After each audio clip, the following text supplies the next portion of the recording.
Bonjour, donc je remercie l'AFEF et puis la Société française d'alcoolologie de m'avoir invité à ce symposium pour vous présenter l'entretien motivationnel et plus précisément comment les hépatologues pourraient s'en servir pour aider leurs patients à changer.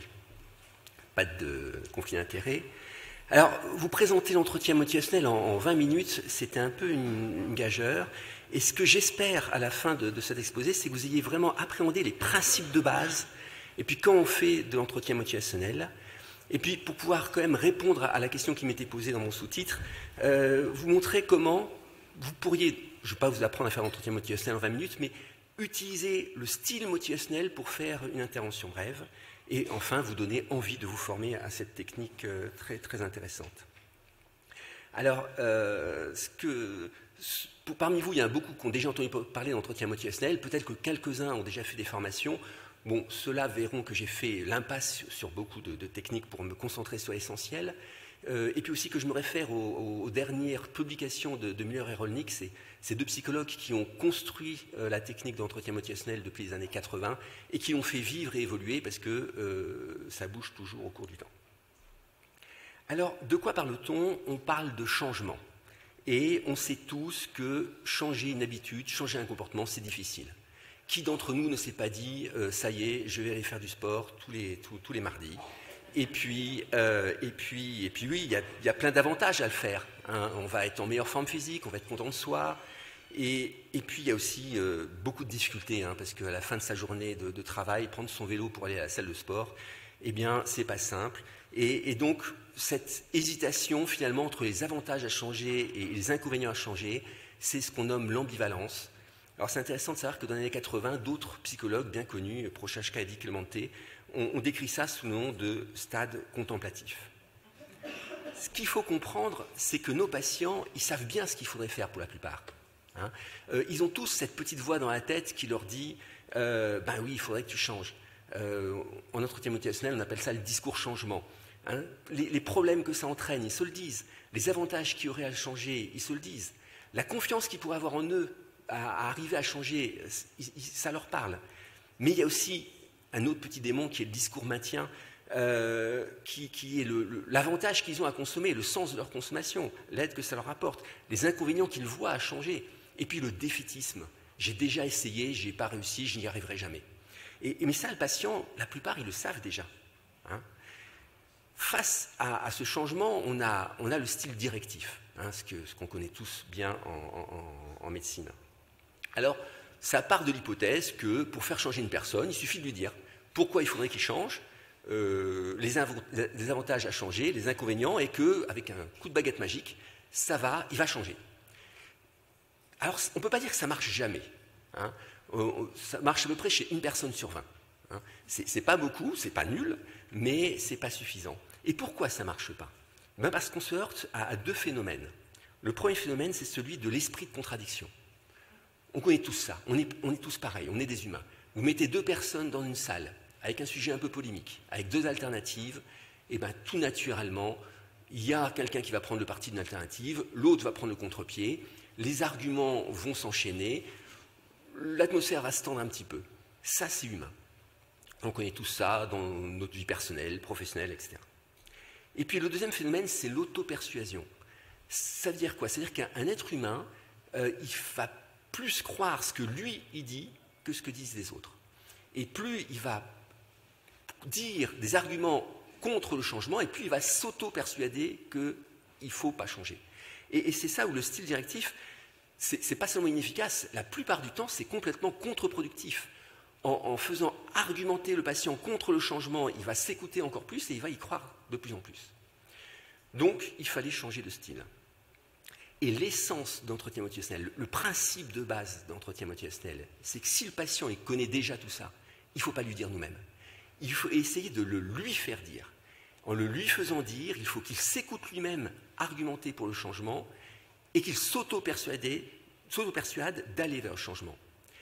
Et ça, on le fait en maintenant une relation satisfaisante. Et cette relation est essentielle en entretien motivationnel.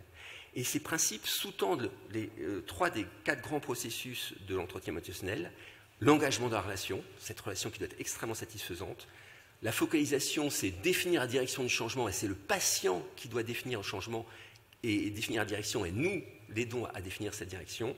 Et puis l'évocation qui consiste à faire ressortir du patient les arguments qu'il a déjà en faveur du changement. Bon, le quatrième processus, c'est la planification, c'est ce qui vient à la fin, c'est planifier un plan de changement. Ok, d'accord, mais comment on fait en pratique? Les principes de base, on pose des questions ouvertes, on reflète et on est dans l'esprit d'entretien motivationnel. Alors les questions ouvertes, bon, vous savez tout ce que c'est, mais en entretien motivationnel, on va poser des questions dont les réponses seront du discours changement. On va évoquer ce discours changement, ces arguments à changer chez le patient. Quel style de questions? Des questions qui évoquent le désir. Comment aimeriez-vous que les choses changent? Qui évoquent les problèmes. Quels sont les principaux problèmes qu'entraîne votre comportement à l'heure actuelle? Les avantages à changer. Qu'est-ce qui s'améliorerait dans votre vie si vous modifiez votre comportement? Et puis la confiance que pourrait avoir le patient. Alors par exemple, s'il y a eu un comportement ancien qu'il a déjà réussi à modifier, comment avez-vous réussi à modifier ce comportement? Alors il y a toute une liste comme ça de questions ouvertes. Moi, pendant quelques mois, j'avais ma petite liste sur mon bureau que je regardais entre deux patients pour me les remémorer, et puis bon, après je les ai intégrées. Donc ces questions ouvertes, elles évoquent du discours changement.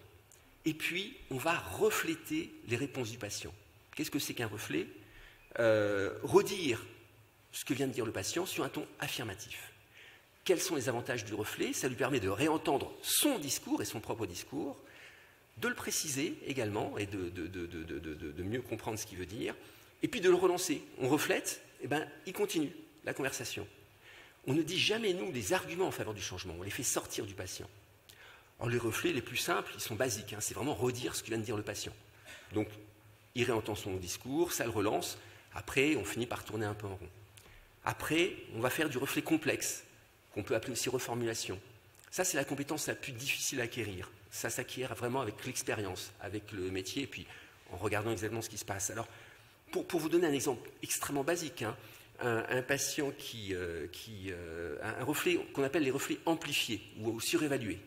On dit un peu plus que le patient. Le patient qui vous dit, oui, moi, de toute façon, je bois comme tout le monde.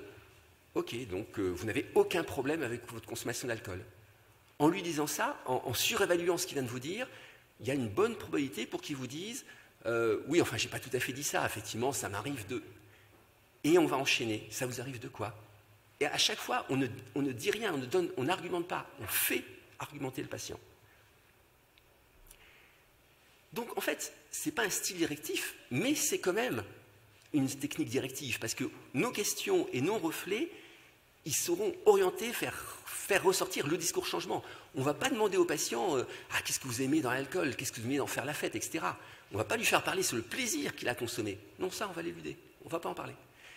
On a des techniques, s'il commence à en parler, pour affaiblir et puis revenir sur les problèmes. Finalement, il faut voir que ces techniques, il faut vraiment les utiliser dans l'esprit d'entretien motivationnel. Et ça, c'est vraiment quelque chose de fondamental. Alors Miller et Rollnick ont des beaux petits schémas pour nous expliquer ça. Je vais être très rapide. Je ne vais pas tout définir, tous ces concepts. Le partenariat, on est collaborateur avec le patient. L'altruisme, ce que veut l'intervenant, c'est vraiment le bien du patient. L'évocation, c'est faire ressortir ce qu'il y a déjà chez le patient. Le non-jugement, on va décliner ça en différentes données. La valeur conditionnelle, l'individu qui est en face de nous, même s'il n'est pas sympa, et on en a des patients pas sympas, c'est comme un individu qui vaut le coup sur lequel il vaut le coup d'agir. La valorisation, toujours rendre le côté positif de ce que fait le patient. Le soutien à l'autonomie, avec beaucoup de sincérité, reconnaître que c'est lui qui décide et pas nous. C'est normal, on est en République quand même, on n'est pas en Chine. Et puis, l'empathie approfondie, essayer de voir les choses des yeux du patient, de se mettre à la place du patient pour comprendre comment il appréhende la situation, sans s'identifier bien sûr et en gardant notre opinion. Et Miller et Rollnick insistent beaucoup sur comment il faut exprimer cet esprit. Qu'est-ce que veut dire exprimer cet esprit? C'est le montrer au patient. Vous pouvez faire un effort pour comprendre vraiment votre patient. Si vous ne lui montrez pas que vous le faites, cet effort, ça ne marche pas. Alors comment exprimer? Alors une bonne nouvelle, questions ouvertes et reflets, déjà ça y participe. Vous montrez par vos questions ouvertes et vos reflets que vous écoutez vraiment le patient, que vous vous intéressez à ce qu'il pense. Mais tout le non-verbal est un côté très important. Et ça, c'est pas si facile que ça. C'est même pas facile du tout parce qu'on ne se voit pas comment on est en consultation. On peut se voir dans les yeux du patient. hein. Si on le met à l'aise, c'est que... Alors, quelques petits trucs pratiques. L'attention exclusive. Quand on parle avec le patient, on ne fait pas autre chose, on ne répond pas au téléphone, on ne tape pas sur son ordinateur. Le contact visuel, regarder le patient, c'est comme ça qu'on lui montre qu'on fait attention à soi. Alors, bien sûr, on peut, et on le fait certainement, bien écouter le patient tout en écrivant sur son ordinateur. Mais le patient, lui, il ne le comprend pas, ça. Et s'il ne le comprend pas, ça ne marche pas. Et puis, l'expression du visage. Un visage impassible ou neutre même ne fait rien passer.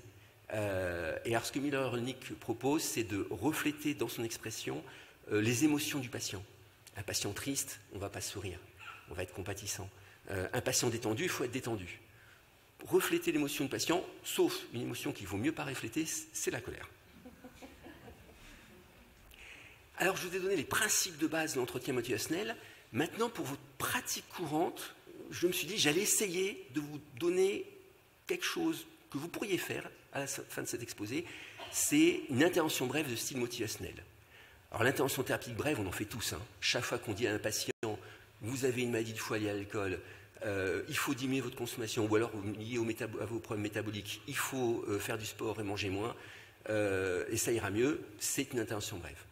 Alors, dans le champ de l'alcool, l'OMS, et ça a été décliné en France sous le terme du programme Boire moins c'est mieux, alors c'est les années 90, ils avaient proposé tout un programme en 9 étapes. Il faut faire le feedback au patient sur sa consommation, lui expliquer le risque lié à la consommation d'alcool et pourquoi on a des repères, lui expliquer ce que c'est qu'un verre standard, lui expliquer l'intérêt d'une réduction pour lui, en fonction de son problème, maladie du foie par exemple, lui donner des méthodes pour réduire sa consommation, lui proposer des objectifs tout en lui laissant le choix, lui donner la possibilité d'en reparler à soi-même ou à un autre intervenant, lui remettre des livrets, l'INPES avait sorti des livrets très bien faits à l'époque, et puis faire la checklist, c'est-à-dire, est-ce que j'ai bien fait 9 étapes? Ok, technique de base. Qu'est-ce que ça donne en style motivationnel? Eh bien, ça donne quelque chose en 5 questions. On est toujours en question en entretien motivationnel. La première, c'est d'abord, seriez-vous d'accord pour en parler? Et accepter que le patient n'est pas d'accord. S'il ne veut pas en parler, on n'en parle pas. On gagne du temps. Que connaissez-vous des risques liés à l'alcool? En entretien motivationnel, avant de donner une information, on vérifie ce que c'est déjà le patient. Lui répéter ce qu'il sait déjà, on perd du temps. Lui faire dire, il va s'en auto-persuader. Donc, le risque, le verre standard, la conséquence, qu'est-ce qu'il en sait déjà, éventuellement compléter. Et puis, on a donc le corpus d'informations. Qu'est-ce que vous pensez que je viens de vous dire?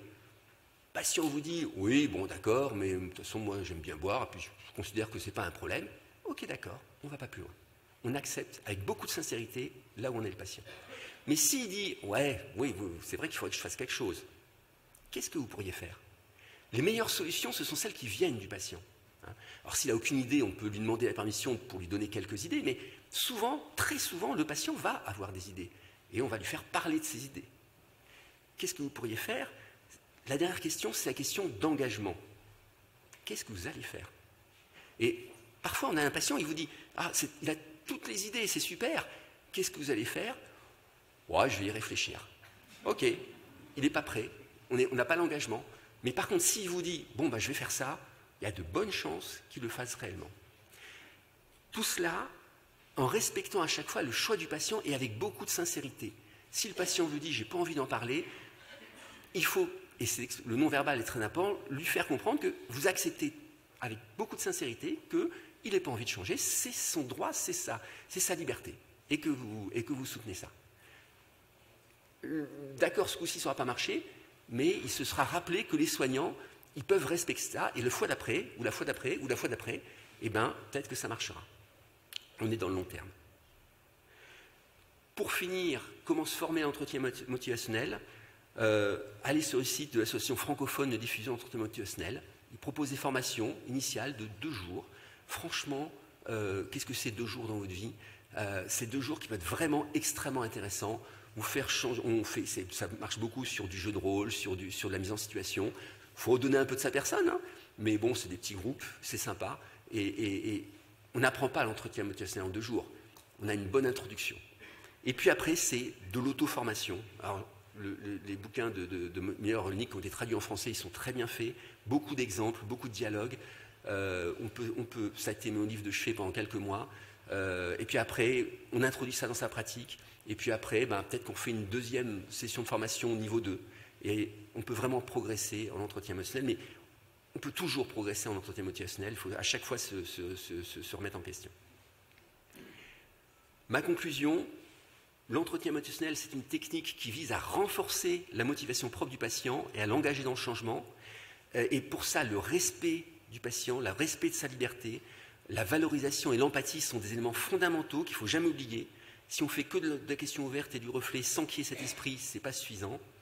Et l'idée de base, c'est vraiment d'amener le patient à exprimer lui-même ce qui va favoriser son changement. Les graines sont en lui, on les fait fructifier. Je vous remercie de votre attention.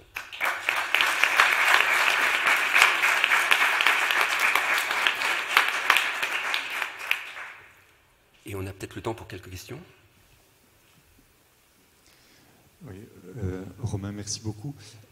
J'avais une petite question concernant la présence d'une complication somatique de la consommation d'alcool, parce que finalement, on se rend compte que les patients qui sont hospitalisés dans nos services pour une maladie du foie décompensée, pour un cancer lié à la consommation d'alcool, ont en plus des patients qui ont, passe-moi l'expression, juste un problème d'alcool, cet élément somatique en plus. Donc, est-ce que tu intègres à un moment donné dans l'entretien motivationnel le fait que le patient a en quelque sorte vécu, expérimenté une complication médicale lourde en lien avec la consommation d'alcool? Complètement. Ça, je le fais à la visite. Quand je vais voir le patient, forcément, on lui a déjà parlé de ce qu'il avait, et je lui demande alors, qu'est-ce que vous avez compris de ce qui vous amène ici? Et je le fais parler à ce moment-là sur, et alors, qu'est-ce que vous savez de l'évolution possible de votre maladie? À chaque fois, par des questions ouvertes, et on s'aperçoit que les patients, ils ont intégré, l'interne leur a expliqué, et on a l'impression que c'est passif, mais en fait, non. Un bon nombre ont intégré toutes les données. Je leur fais redire, et alors, qu'est-ce que vous allez faire? Comment pourriez-vous faire? En fait, on part vraiment de ce qu'on... Quand tu arrives à la visite, tu as déjà quelques jours de socialisation, des gens qui ont expliqué, ils ont parlé des varices, ils ont parlé de dépistage, etc. Toi, tu prends le fruit de tout ça. Mais bien sûr, les motivations qui amènent le patient à changer. Quand on n'a pas de motivation à changer, franchement, pourquoi changer? Donc les motivations, le côté somatique, peut être une motivation très forte. Et on voit bien, on a un certain nombre de patients qui arrêtent de boire à la première décompensation parce qu'ils n'ont pas envie de mourir, quoi. J'ai trouvé très intéressant dans ton exposé le fait de formaliser quelque chose dont on a un petit peu eu le sentiment dans les évaluations pour transplantation hépatique en procédure accélérée, finalement. Parce que le fait de passer plusieurs fois voir le patient à différents seniors, enfin on en discute hyper régulièrement avec Philippe, avec Sébastien, on a l'impression qu'en effet, le fait de passer en 3e ou en 4e, mais en réalité, le patient verbalise à nouveau l'échange avec les collègues précédents, et c'est vraiment tout à fait le plan de ton entretien motivationnel. Donc je trouve que c'était une illustration pratique, en tout cas pour nous et pathologues, assez sympa pour se mettre en tête, entre guillemets, les éléments principaux que tu nous as expliqués. Donc merci beaucoup. Merci. Isabelle Rosa, n'hésitez pas à poser des questions parce que Romain a parfaitement tenu son temps. Oui, il faut que tu prennes un marchepied ou tu mets des talons, je ne sais pas, tu t'ébrouilles. Si tu veux, ça va être un peu compliqué. On va te donner un micro sinon. Et n'hésitez pas, on a du temps pour les discussions. On a fait exprès de faire des diaporamas assez courts pour qu'on puisse discuter. C'est extrêmement important qu'on soit interactif aujourd'hui. Donc n'hésitez pas, il n'y a pas de questions idiotes.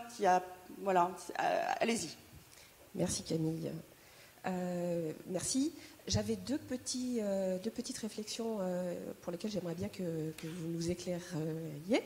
La première, c'est on n'est pas dans la même temporalité avec le patient sur la nécessité que lui, il a pour la prise en évidence de sa pathologie et nous, l'urgence somatique. Donc ça, c'est vraiment probablement une des difficultés qu'on a, nous, parce que lui, il va mettre du temps. Et nous, on l'a plus ce temps. Enfin, lui, surtout, il ne l'a plus, puisqu'on arrive à des complications somatiques qui mettent en jeu sa survie. Ça, c'est la première chose. Et la deuxième chose, c'est que je trouve ça extrêmement intéressant de l'idée du libre arbitre et du choix du patient qui est tout à fait logique. Et on se heurte souvent, nous, dans notre pratique, c'est à la famille qui ne comprend pas ce libre arbitre et qui, pour le coup, nous interroge. Hein. On a eu le cas il n'y a pas très très longtemps avec Camille. Et c'est là où nous, on se retrouve extrêmement en porte-à-faux, avec parfois peu d'arguments, que de dire, ben voilà, c'est lui qui décide. Et il y a ce côté de non-assistance à personne en danger, avec ces accusations qui volent, etc., et qui nous mettent très très très mal à l'aise. Et je voulais savoir un petit peu comment vous sortiez de ces deux situations un peu compliquées. La question de la temporalité, effectivement, quand on a cette urgence et que le patient continue à consommer, ça nous interpelle tous parce qu'on le voit se dégrader devant nos yeux. Le problème, c'est qu'on n'a pas, il faut accepter notre propre limite pas de compétences, mais de possibilités d'interventionnisme.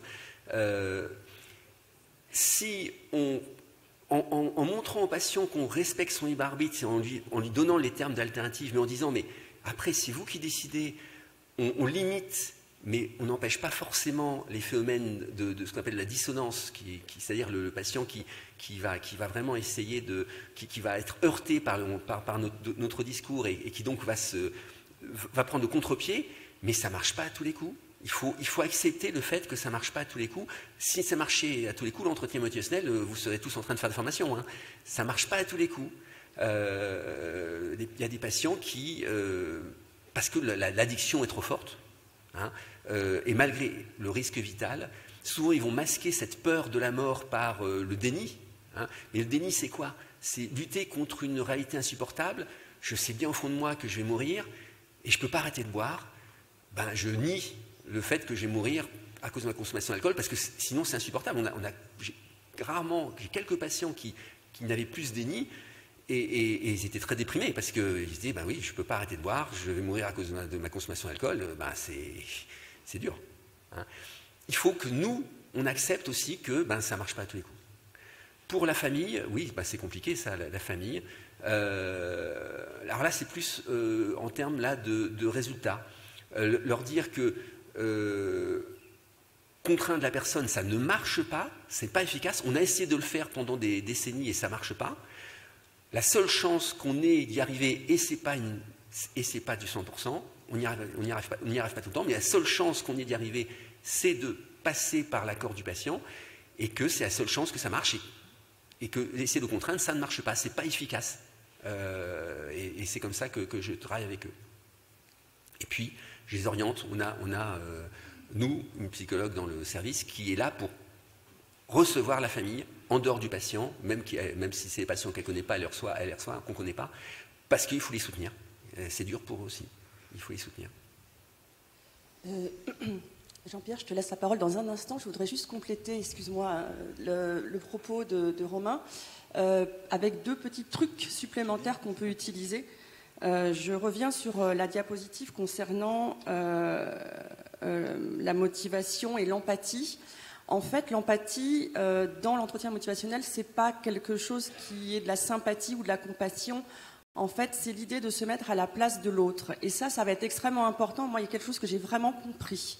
Donc, j'essaye de vous le faire passer parce que peut-être que ça va vous aider. C'est qu'en fait, il faut réussir à prendre en compte le cadre de valeurs, les valeurs de votre patient, et ces valeurs ne sont pas forcément les vôtres. Je m'explique. Nous sommes médecins, pour nous, la santé, la vie sont des valeurs extrêmement importantes, et c'est pour ça qu'on est tous là, et c'est pour ça qu'on est ici. Et nos patients, ils n'ont pas forcément les mêmes valeurs que nous, c'est-à-dire que ce qui est important pour eux, ce n'est pas forcément la santé. Et je pense que ça, c'est un gros problème d'incompréhension entre nos patients et nous. On n'arrive pas à comprendre pourquoi ils ne font pas d'efforts par rapport à leur santé. Et parfois, c'est ni la santé... Alors, bien entendu, il y a le déni de la mort. Il y a aussi le fait que certains patients, les plus difficiles d'ailleurs, s'en fichent de mourir. Ce n'est pas ça qui les tient. Et donc, l'idée, c'est de réussir à comprendre ce qui va tenir votre patient et ce qui va le motiver. Et parfois, ça peut être... Alors, je redonne cet exemple que j'ai déjà donné. Un patient, je pense en particulier... Lui, c'est sa silhouette. C'est sa silhouette, c'est la seule chose sur laquelle, sa silhouette et sa fille, qui ont permis de faire avancer les choses. C'est-à-dire qu'il dit, moi, je ne peux plus me voir dans un miroir avec cette acite, ce ventre, etc. Et ça, je lui ai demandé si ça pouvait être quelque chose pour lui qui pourrait l'aider à diminuer sa consommation d'alcool en lui expliquant qu'en diminuant, il pourrait certainement améliorer la situation. Et ça a marché. Alors, il y a aussi sa fille, on a parlé de sa fille, etc. Mais avec ce patient, je ne parle plus de la santé, ni du risque mortel. Et ça va être autre chose. Donc pour certains patients, ça va être la famille, d'autres leur aspect physique, et puis d'autres, je ne sais pas, il faut discuter avec eux. C'est pour ça que finalement de les écouter, vous allez avoir des informations très importantes dans leur discours qui vont vous permettre, en fait, il faut utiliser n'importe quoi. Il vous dit qu'il veut rentrer dans son costume d'il y a 5 ans, et bien si c'est ça qui l'intéresse, même si vous trouvez ça complètement stupide, peu importe. Si je peux me permettre de rajouter. Complètement, ouais. Jean-Pierre. Et juste pour finir, l'empathie, vous pouvez l'utiliser aussi avec la famille. De la même façon, par des questions ouvertes, qu'est-ce qui vous préoccupe le plus? Des reflets, et puis pour leur montrer que, effectivement, vous essayez de les comprendre, et ça améliorera les relations avec la famille. Romain, merci beaucoup pour ta présentation qui était très intéressante. Est-ce que j'ai le droit de poser une question bête? Bien sûr. Il n'y a pas de question bête. Pour un entretien motivationnel, il faut compter combien de temps dans la consultation? Parce qu'en fait, on déborde tous nos consultations. Et donc la question, c'est est-ce qu'il faut accorder beaucoup plus de temps ou est-ce que sur un court laps de temps, on peut faire de l'entretien motivationnel? On peut faire de l'entretien émotionnel sur quelques minutes avec un patient. Et si tu travailles en style motivationnel, tu vas perdre du temps avec certains patients et en gagner avec d'autres. Si le patient te dit d'emblée qu'il n'est pas intéressé, tout le laïus que tu fais à tes patients pour il faudrait perdre du poids, faire du sport et maigrir, si d'emblée il dit que ce n'est pas son problème, eh ben, tu ne vas pas le faire, tu vas gagner quelques minutes. Que tu reporteras sur un autre patient qui, lui dira bah oui, ça serait important que je fasse quelque chose. Donc finalement, ça va te permettre de mieux répartir ton temps. Et effectivement, 5 minutes d'entretien émotionnel dans un entretien clinique complet, ça peut être très largement suffisant pour enclencher quelque chose. Oui, et puis en fait, écoutez le patient, en fait, il va vous donner toutes les informations et toutes les solutions, c'est vous qui vous les donne. Donc finalement, écouter fait vraiment gagner beaucoup de temps, puisque vous n'allez pas partir sur votre discours sur la santé pendant un quart d'heure, alors que lui, il n'en a rien à faire. Donc vous écoutez qu'est-ce qui est important pour vous. Il va vous dire ce qui est important pour lui, et vous partez, ou pour elle, pardon, et vous partez sur ce point-là. Et bien sûr, évidemment, on ne va pas vous proposer de faire de l'entretien motivationnel sur des consultations de 15 minutes. C'est pour ça qu'on est là, les addictologues. On est là pour vous aider, on a du temps. Mais si vous pouvez prendre cette façon d'intervenir avec le patient, vous allez gagner du temps et surtout, vous allez créer une très bonne alliance thérapeutique et ils vont revenir plus volontiers vous voir, à mon avis. Et à la fin de la journée, vous serez beaucoup plus détendu parce que du coup, on évite la confrontation, on évite la prise de tête, qu'on arrête tout de suite, en fait, en respectant la liberté des patients. Et les patients sont très surpris quand on fait comme ça. Et on est beaucoup plus détendu à la fin de la journée. Charlotte Costantin, Grenoble. Merci. Alors, puisque vous avez autorisé les questions bêtes, je me lance.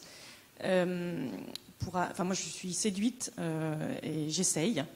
Mais en fait, c'est aussi dur de notre côté. Et ma question, c'est que pour y arriver, il faut perdre le réflexe correcteur. C'est comme ça qu'on appelle ça? Ah oui, tout à fait. Oui. Et honnêtement, c'est dur. Et ma question, c'est comment on fait pour le perdre, alors qu'on a mis 10 ans on nous a éduqués comme ça. Et moi, j'ai le réflexe de la bonne élève. J'ai du mal. Comment je fais? On se dit qu'on sera plus efficace en utilisant ce style d'entretien, et que donc finalement notre réflexe correcteur qui vise à améliorer les choses, pour la plupart des gens, on va indirectement, c'est comme l'entretien motivationnel est indirectement directif, et bien indirectement on va le satisfaire, puisqu'on va aider les gens à aller vers le changement, et donc on va donc aller dans le sens positif pour le patient, mais indirectement. Et là il faut avoir du temps, en fait. Je m'explique, hier j'ai essayé, honnêtement, avec un patient qui était à J1 de son TIPS, Early Tips pour découverte de cirrhose liée à l'alcool et qui arrache sa perf en disant j'ai 3 enfants à la maison, ils ne peuvent pas se passer de moi. Alors j'ai essayé de lui dire que bien si, il y a la grand-mère, il y a les grands-pères. Il est encéphalopathe, Charlotte, j'ai écrit qu'il n'était pas encéphalopathe quand même, mais non, il n'est pas encéphalopathe, j'ai essayé de jouer ça. Donc c'est juste pour dire que on a le temps, souvent, c'est dire d'accepter effectivement que les patients se mettent en danger immédiatement. Mais... Donc dans cette situation, c'est vraiment faire parler la personne sur l'urgence qu'il a à rentrer. Pourquoi c'est urgent pour vous? Expliquez-moi.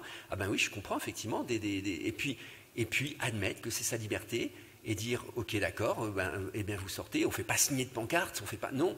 Mais par contre, ça serait bien qu'on se revoie rapidement en consultation, trouver des solutions, garder le contact. Et bon, alors c'est vrai qu'on est parfois les premiers mois après une décomposition hépatique sont un peu cruciaux. Mais moi, j'ai un souvenir d'une patiente qui, à 3-4 jours de son hospitalisation pour l'hépatite alcoolique grave, sévère, a voulu absolument sortir parce qu'elle voulait rentrer chez elle, etc. Bon, on a dit ok, d'accord, on va vous revoir en consultation. Elle était à 20% de TP, enfin, à l'époque, le mail, c'était pas trop, donc c'est à Child C et Z. Et puis elle a pas rebu, et puis on s'est suivi, et je l'ai suivi pendant 15 ans avec une cirrhose compensée, enfin, puis elle n'a jamais rebu, quoi, etc. Et ça s'est très bien passé. Hein. Garder le contact, oui. C'est le fondamental. Nous, on utilise beaucoup l'hôpital de jour parce qu'on a pas mal de patients comme ça. Et alors évidemment, toi, tu as un cas vraiment très caricatural, mais on a quand même pas mal de patients, comme disait Romain. Et on utilise énormément l'HDJ pour faire revenir les patients à J7 et on leur explique qu'ils vont revenir pour la journée. Quelques heures, qu'ils vont voir les pathologues, la dictologue, on va leur refaire la prise de sang. Et en fait, si tu leur laisses pas trop de temps, généralement, ils reviennent, et quitte à leur repasser un petit coup de fil entre-temps. Lucia, la dernière question. Oui, alors bonjour. Alors j'entends bien le discours sur l'urgence ou le moment où il y a la complication somatique et nous on s'appuie sur ça pour motiver un peu les patients. Mais moi, dans l'histoire naturelle de la maladie alcoolique du foie, je trouve plus complexe le suivi du patient qui n'a pas encore d'attente hépatique grave ou sévère, parce que c'est vraiment là où on peut faire la différence.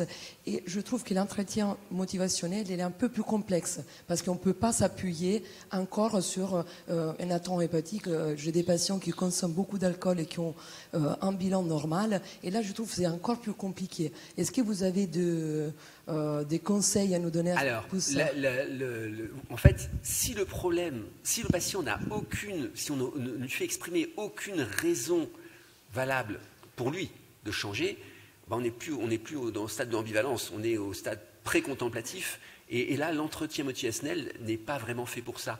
Miller-Roenick consacre quand même quelques chapitres à cette situation qui est avant l'entretien motivationnel, et finalement, le principal conseil qu'on peut donner, c'est garder une bonne relation avec le patient. Relancer régulièrement, donc, où est-ce que vous en êtes par rapport à votre consommation, quels sont les problèmes que vous rencontrez, il n'y en a aucun, d'accord, très bien. Mais gardez le contact, on se reverra une prochaine fois. Et c'est, parfois, les médecins généralistes disent bien, ça fait 3-4 ans que je parle à ce patient de sa consommation d'alcool, il me dit à chaque fois, oui, non, c'est bon, etc. J'insiste pas. Et puis, un moment, généralement un vendredi soir à 19h, il va arriver en disant, bon là, docteur, il faut que je fasse quelque chose, je bois trop, il faut faire quelque chose maintenant. Hein.